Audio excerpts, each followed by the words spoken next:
আজকে বড় দেবরে আবদারে বাসার মধ্যে বানিয়ে ফেললাম এই পারফেক্ট চাইনিজ প্লেটারটা, যেটা বানানো খুবই সোজা আর খেতে হয়েছে দারুণ মজা। পুরো রেসিপিটা পেতে হলে পুরো ভিডিওটা দেখতে থাকুন। হ্যালো এভরিওয়ান, আসসালামু আলাইকুম। সাইমাস ওয়ার্ল্ড থেকে আমি সাইমা ওয়েলকাম করছি নতুন একটা ভিডিওতে।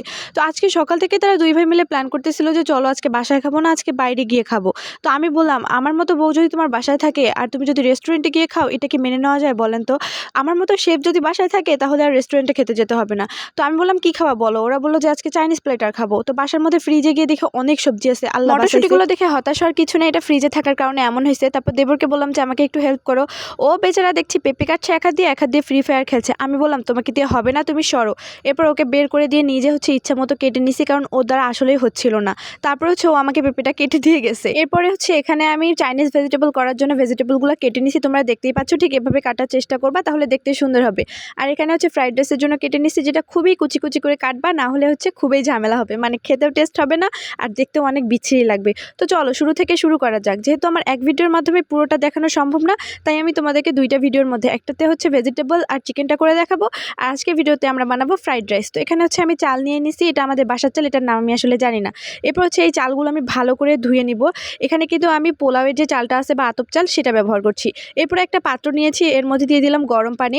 গরম পানিটা যখন একটু ফুটবে, যে ধুয়ে রাখা যে চালগুলো ছিল সেগুলো এখন আমি আস্তে আস্তে এখানে দিয়ে দিব। একটা কথা মাথায় রাখবেন, এখানে কিন্তু আমাদের চালটাকে মাত্র 80% কুক করে নিতে হবে, বাকি 20% আমরা ফ্রাই করার সময় এটা কুক হয়ে যাবে অটোমেটিক। তো এরপর যখন আমি পাত্রটা বসিয়ে দিব আবার, তখন একটু সামান্য তেল দিয়ে দিব, মানে চালটা দেওয়ার পরে তেলটা দিয়ে দিব, যাতে করে চালটা বেশি স্টিকি না হয়ে যায়। এরপর একটু লবণ দিয়ে দিব স্বাদের জন্য। এরপরে কিন্তু আমাদের 80% ভাতটা একদম কুক করা হয়ে গেছে।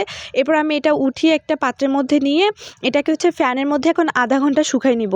তোমরা চাইলে কিন্তু 15-20 মিনিটের মধ্যেও শুকাই নিতে পারো, মানে যদি এটা শুকিয়ে যায় পানিটা অ্যাটলিস্ট আমাদের শুকাতে হবে। এখানে কিন্তু আমার ভাতটা ঠিক আধা ঘন্টার মতো লেগেছে পানিটা শুকানোর জন্য। এরপরে আমি চুলার মধ্যে একটা পাত্র বসিয়ে দিব, এর মধ্যে দিয়ে দিব অল্প করে তেল। এই সময় কিন্তু আমাদের চুলার আঁচটা মিডিয়াম রাখতে হবে। এরপর আমি এর মধ্যে একটা ডিম ফাটিয়ে দিব, সামান্য একটু লবণ ব্যবহার করে এটা ভালো করে ঝুরি ঝুরি করে ভেজে নিতে হবে। এরপর যখন ডিমটা একটা ঝুরি ঝুরি ভাজা হয়ে যাবে, এটা উঠিয়ে রাখবো। এরপর একই পাত্রে বাটার দিয়ে দিব। তোমরা ফ্রাইড রাইসে সবসময় বাটার ইউজ করার চেষ্টা করবা, তেল দিলে এটা গন্ধ হয়। তো এর মধ্যে আমি পেঁয়াজ কুচি এবং মরিচ কুচি সাথে রসুন কুচিগুলো দিয়ে ভালো করে নাড়িয়ে নিব। এরপর আস্তে আস্তে যে ভেজিটেবলগুলো আমি রেখেছিলাম, যেমন মটরশুঁটি, এরপর ফুলকপি, বাঁধাকপি, গাজর, এগুলো আমি এখন আস্তে আস্তে দিয়ে দিব আর ভালো করে নাড়িয়ে নিব। এরপরে এই ভেজিটেবলগুলোর মধ্যে আমি অ্যাড করে দিব গোলমরিচের গুঁড়া, এরপর লবণ, সাথে যে টমেটোগুলো আমি ছোট ছোট কিউব করে কেটে রাখছিলাম সেটাও দিয়ে দিব।